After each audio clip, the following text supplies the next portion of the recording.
AITA for exposing my girlfriend's lies, then letting her mom set me up with her sister? I was 28 and had been dating Isabella for 2 years when I received a message that I still cannot erase from my memory to this day. It was one of those texts that, no matter how much time passes, stays stuck in your mind as if it just arrived. We met at a mutual friend's birthday party in Chicago's Wicker Park neighborhood.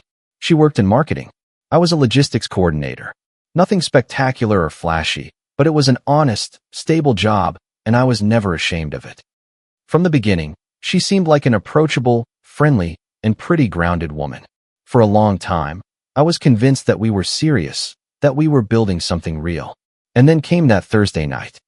I was on the couch watching a football game when my phone vibrated at 8:32 p.m. I figured it would be a normal message, maybe asking what we were doing for the weekend or sending me a meme like always. But no, what I read was this. You know what? You're perfect for my sister. She only dates trash like you. Maybe I should introduce you too. I froze completely. The screen lit up the dark living room, and those words seemed colder the longer I looked at them. I read them once, then again, then a third time, just to make sure I wasn't misinterpreting the tone. I wasn't. The most baffling part was that we hadn't argued. There was no fight, no prior tension, no out-of-line comment. At 4:47 p.m. that same day, she had sent me a heart emoji. Everything seemed normal, which made one thing very clear to me. That message wasn't impulsive. It was deliberate. Not only did she call me trash, but she also ridiculed her own sister, Sophia. In the same sentence, she reduced both of us to something disposable. My chest felt tight, and my hands went cold. I put the phone down on the coffee table and tried to watch the game, but I couldn't see anything. My mind was elsewhere. I picked up the phone again. I took a screenshot. Then I opened a new message. I typed in her parents' names, Richard and Helen. I attached the image and added a single sentence. I thought you should see this. Nothing else. No explanations, no accusations, no drama. The picture spoke for itself, and I hit send. When I put the phone down, I didn't know what was going to happen. I didn't really care much at that moment either. The truth was already out. I wasn't going to hide it. 53 minutes later, at 9:25 p.m., my phone rang. It was Helen. Her voice didn't sound furious. It sounded hurt. Did she really send you this? She asked me. Yes. An hour ago. There was a long silence. I could hear her breathing on the other end. I am so sorry. I really am, she finally said with a broken voice. I didn't know how to respond. I just waited. Richard and I need to talk to her. This isn't right. This isn't how we raised her. She isn't the person we thought she was. I thanked her. Then she asked me a question I wasn't expecting. Are you okay? It took me a few seconds to answer. I've been better. She sighed. I can't imagine how that made you feel. And poor Sophia, she doesn't even know, does she? I don't think so, I replied. It's cruel. To both of you. I didn't add anything else. There wasn't much to say. Then she invited me to dinner on Saturday at 6 o'clock. She said we needed to face this as a family. She insisted that I deserved to be there. I hesitated for a moment. I didn't want to make things worse. You aren't making anything worse, she assured me. Isabella did that. Please, come. I am asking you. I accepted. But to understand what happened that night, I have to go back a bit. Isabella and I started dating in the spring of 2022. She was 26. So was I? We connected quickly, almost effortlessly. Within 3 months, she had already introduced me to her family. Her parents were attentive and hospitable, the kind of people who always insist you stay for dessert.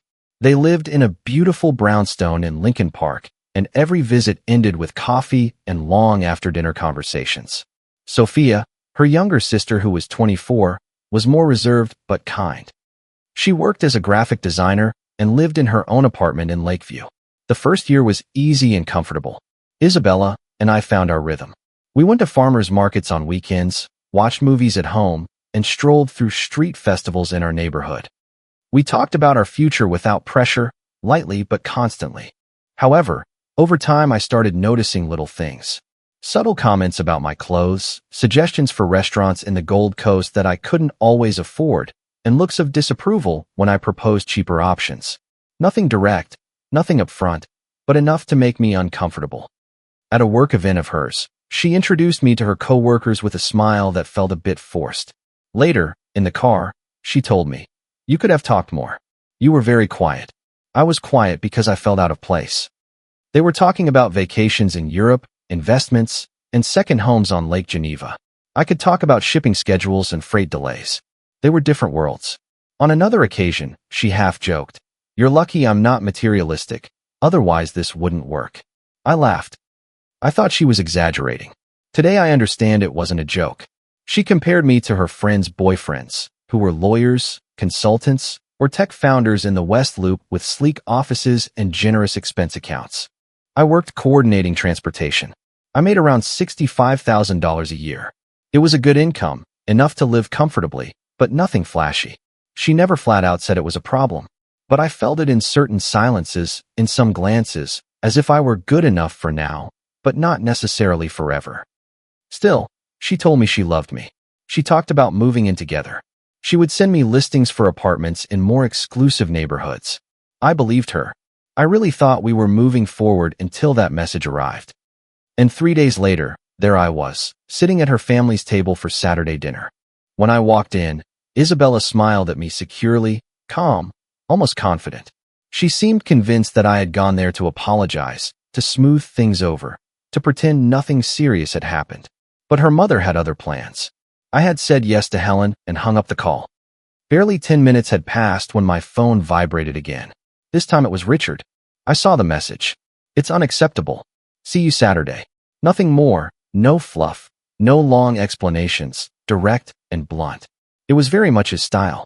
Richard had never been a man of many words. He always treated me with a sober respect, a firm handshake, looking me in the eye, maybe a light comment when the Bears were playing. He never made me feel lesser. I sat there looking at the screen, almost expecting them to change their stance at any moment. I thought maybe they would automatically defend their daughter, like many parents do. But no. Instead, they apologized to me, acknowledged what had happened, and invited me to sit at their table. An hour later, another message arrived.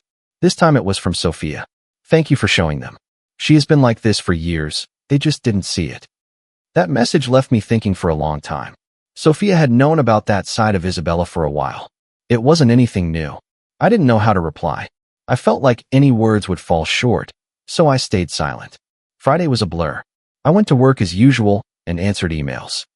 I ate lunch at my desk. I didn't tell anyone what was going on. How was I going to explain it without it sounding absurd? And then Saturday arrived. At 5:58 p.m., I turned onto their street. Everything looked the same as always. The warm lights were on, 2 cars in the driveway, the seasonal wreath hanging on the front door. I walked up to the entrance, and before I could ring the bell, Helen opened it. She greeted me with a genuine smile.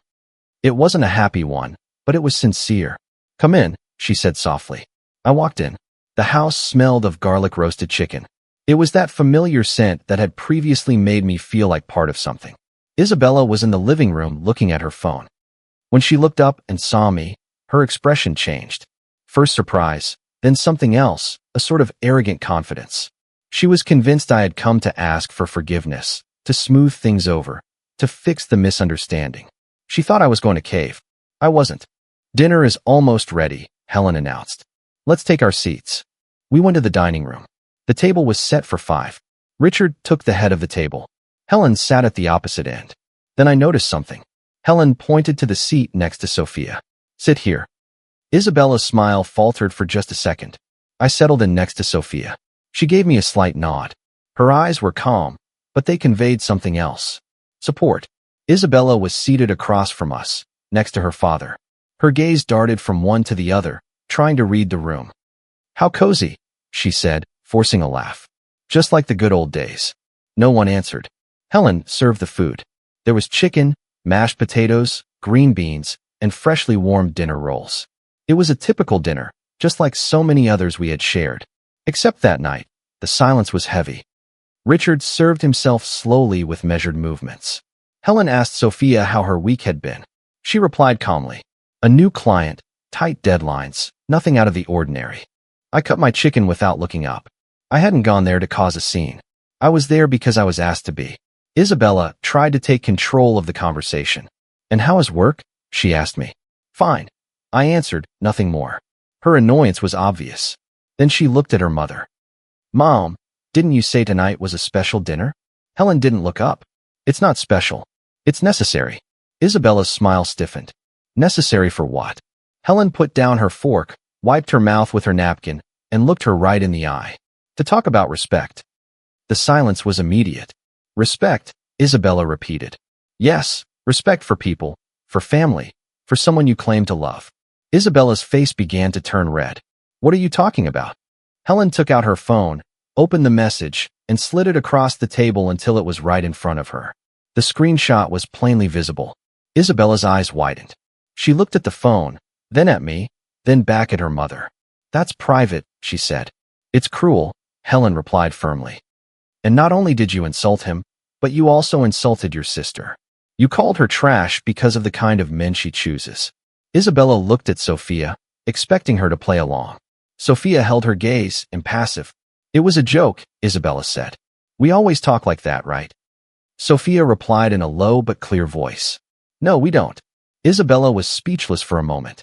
It wasn't funny, Richard added. His tone was cold. It was petty, and it is far beneath you. Isabella gripped the edges of the table. You are exaggerating. Helen looked at her harshly. From where I'm sitting, you sent a message calling someone you claim to love trash. For no reason, just out of cruelty.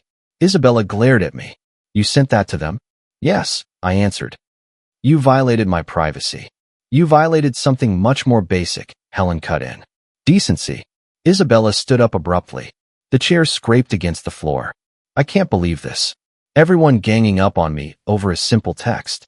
Sit down, Richard ordered. She didn't. She grabbed her purse. I'm leaving. If you walk out that door, do not come back tonight, Helen said with a steady voice. Isabella froze, her hand on the doorknob. I mean it, her mother continued.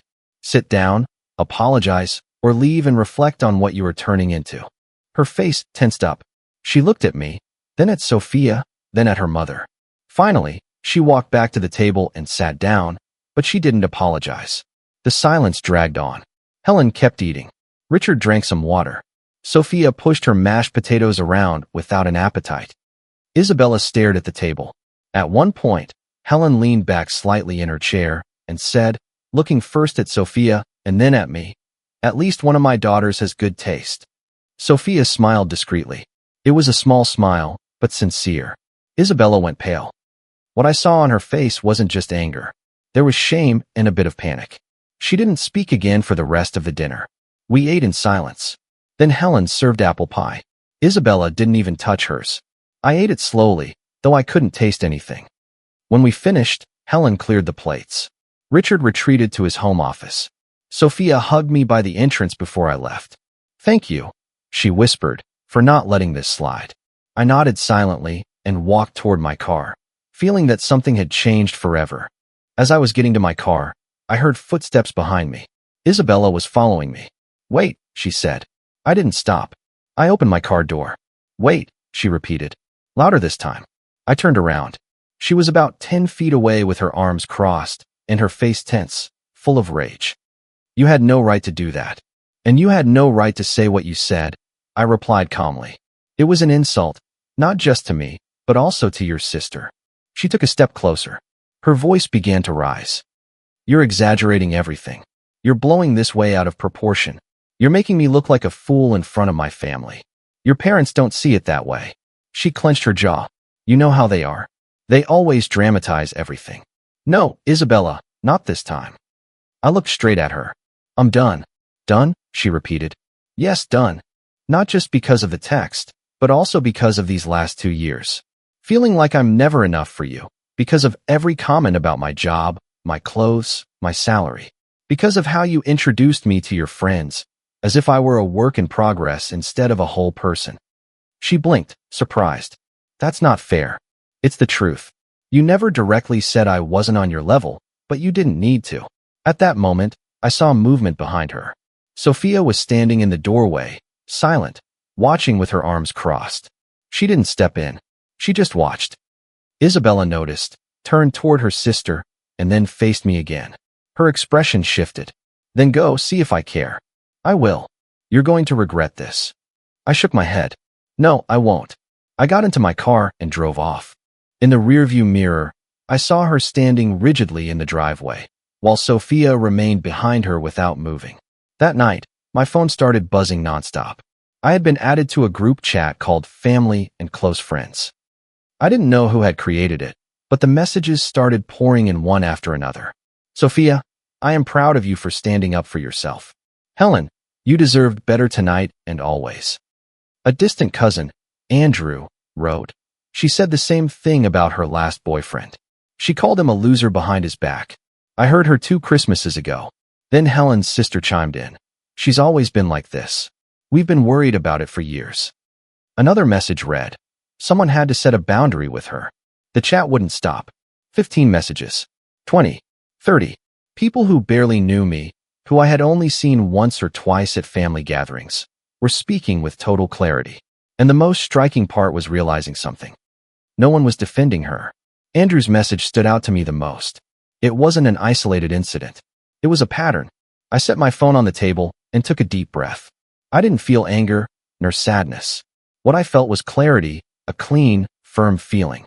I had done the right thing. Over the following week, everything spread beyond the family. Isabella posted an Instagram story. Sometimes the people you trust the most betray you. Lesson learned. It was vague, but clearly aimed at me. Some mutual friends started texting me. What happened? She is posting weird stuff. I didn't get into long explanations. I just sent the screenshot. Everyone who saw it reacted the same way. They took my side. On Tuesday, my friend Mark called me. Hey, she is saying you're controlling, that you manipulated her family, and that you took her words out of context. Did you show him the screenshot? I asked. Yes. She says you edited it or that it's out of context, and you believed her? No, there is no context that makes that sound good. After that, Mark stopped talking to her. 3 other friends did the same. Isabella's social circle started shrinking rapidly.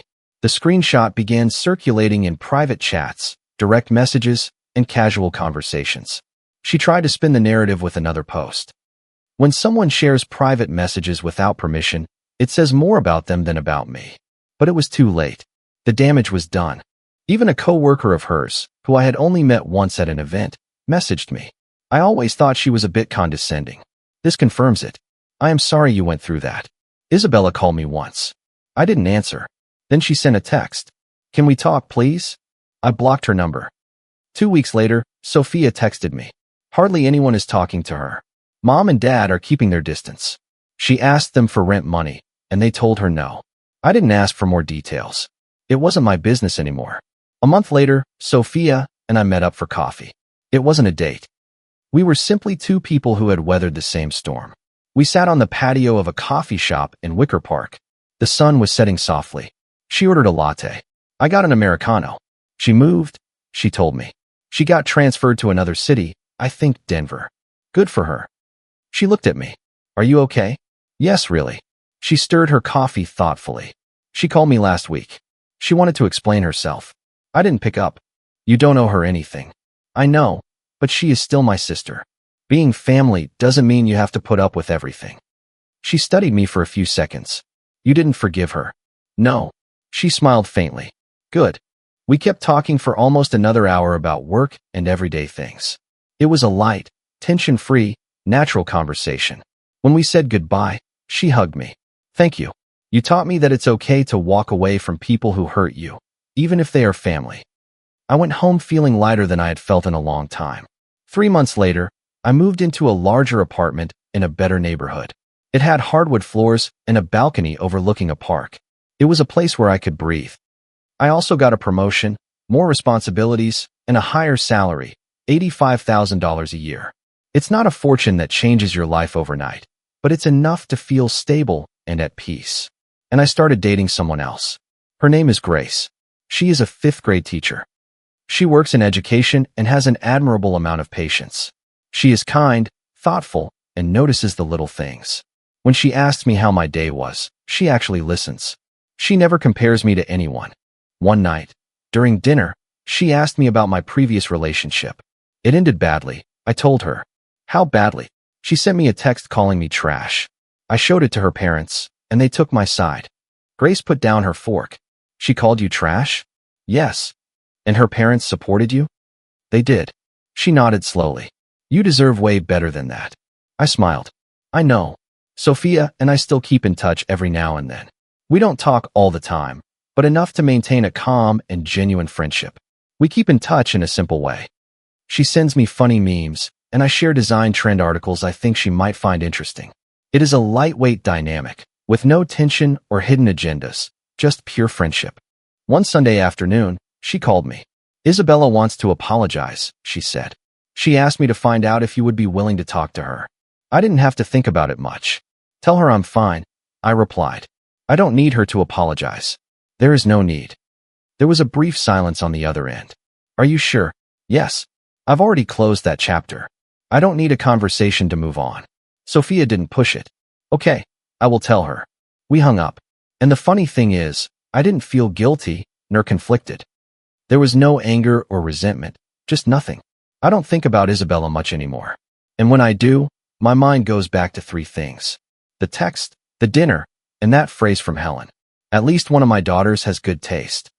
That phrase stuck with me, not because it was harsh, but because it was revealing.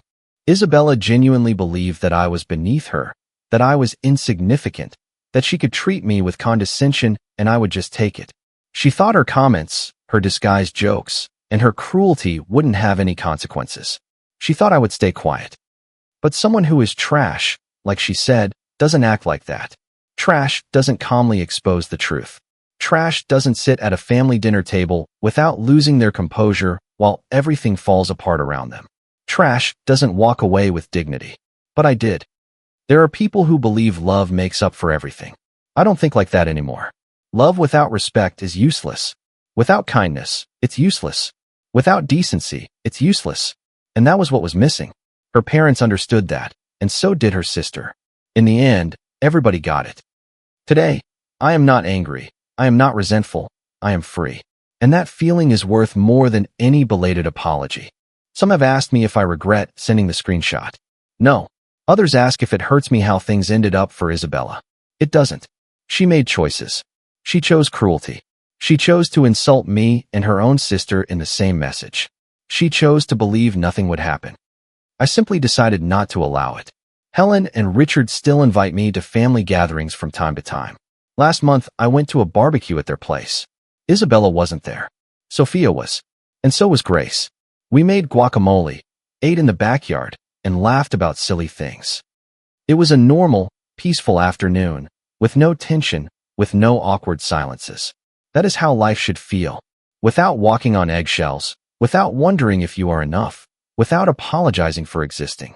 Just living, just being. If Isabella left me with anything, it was a clear lesson. Sometimes the trash takes itself out. You just have to be willing to open the door. I opened it, crossed the threshold, and never looked back. Comment. Sometimes the hardest part of walking away from a toxic situation is accepting that love simply is not enough without mutual respect. We often trick ourselves into staying because we hope things will get better, but true affection never requires you to shrink yourself or hide your worth. You deserve to be in spaces where your presence is celebrated, not just tolerated or constantly judged. Setting boundaries can feel incredibly isolating at first, yet it is the only way to protect your peace and rebuild your sense of self. People who genuinely care about you will honor those boundaries instead of making you feel guilty for having them. Healing begins the moment you stop waiting for an apology and start choosing your own well-being over someone else's comfort. It takes immense courage to walk away quietly without seeking revenge. You do not have to carry the weight of someone else's cruelty. Your value is defined by your integrity, your kindness, and the respect you demand for yourself. I hope you always find the strength to open the door and walk toward the peaceful life you truly deserve. If you liked it, don't forget to leave a comment and support the channel by subscribing. See you in the upcoming stories.